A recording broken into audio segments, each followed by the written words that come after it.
Sahabat yang baik, sekarang saya membacakan Cari Angin Koran Tempo, terbitan 11 Juli 2020. Judulnya Buron. Jika merujuk ke Kamus Bahasa Indonesia, buron adalah orang yang sedang dikejar-kejar polisi. Adapun di Kamus Bahasa Daerah, buron merujuk ke binatang, yaitu binatang yang biasa diburu.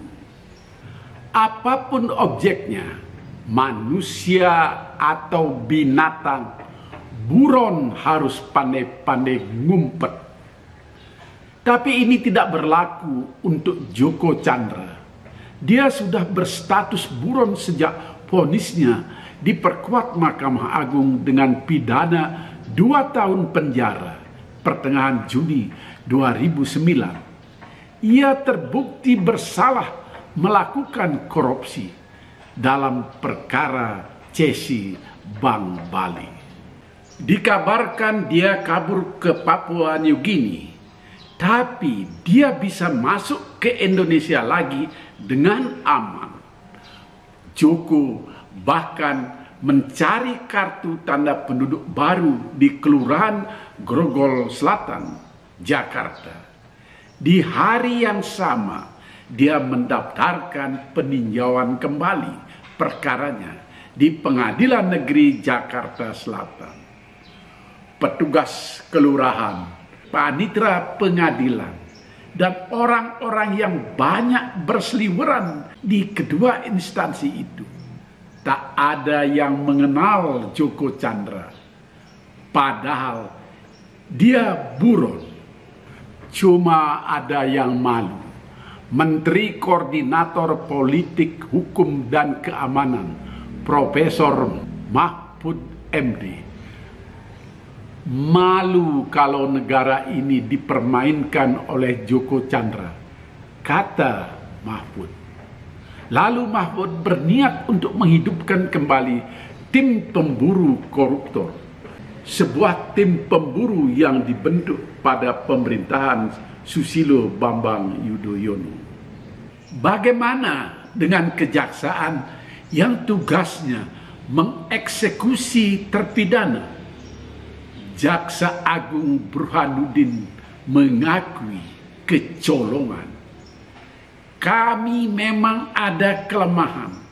Jujur, ini kelemahan intelijen kami, kata Burhanuddin. Jaksa Agung juga heran, seperti keheranan berjuta penduduk di negeri ini. Kenapa Joko Chandra bisa masuk ke Indonesia tidak kena pencekalan?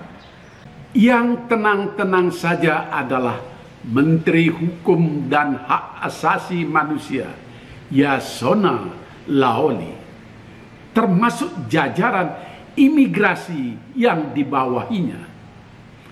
Pak Menteri lagi bungah karena berhasil membawa pulang buron yang lain, Maria Pauline Lumowa.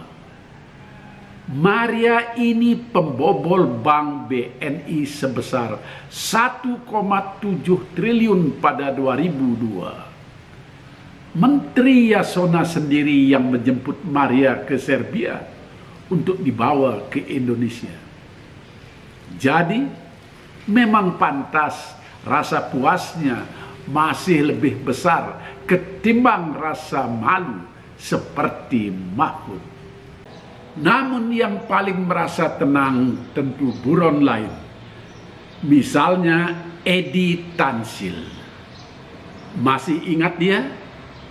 Pembobol Bank Bapindus ini divonis 20 tahun penjara dan mendekam di Lembaga Pemasyarakatan Cipinang. Pada hari Sabtu 4 Mei 1996, Edi Tansil minta izin berobat ke Rumah Sakit Harapan Kita. Sejak itu dia tak diketahui di mana berada. Ada dugaan Dia sudah menjalankan usahanya di Cina. Tetapi dengan cara apa dia kabur?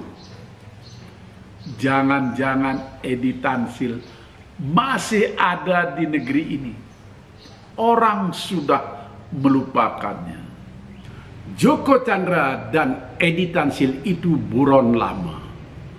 Polisi sebagai sang pemburu mungkin sudah capek mengejar. Ada buron baru yang juga sulit ditangkap. Dia Harun Masiku. Bukan pembobol bank, tetapi diduga otak penyuapan yang melibatkan komisioner Komisi Pemilihan Umum Wahyu Setiawan. Penyidik KPK sudah mengejar Harun Masiku sewaktu dia berada di kompleks perguruan tinggi ilmu kepolisian. Tapi Harun hilang di sana.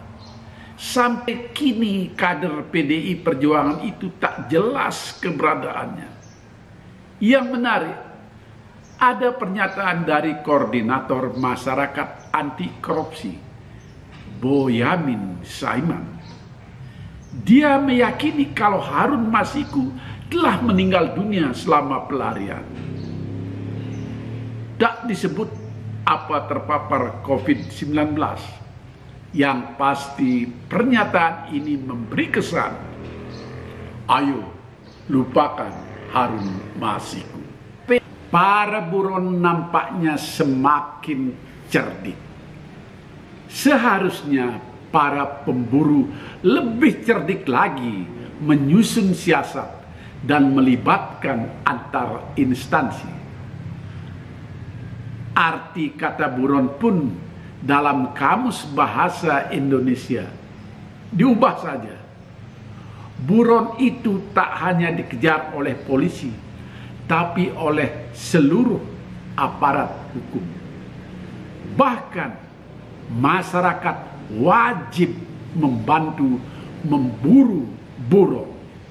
Demikian sudah saya bacakan Cari Angin Koran Tempo terbitan 11 Juli 2020. Semoga aparat hukum bisa lebih tangkas lagi memburu buron yang berstatus manusia, bukan buronan binatang.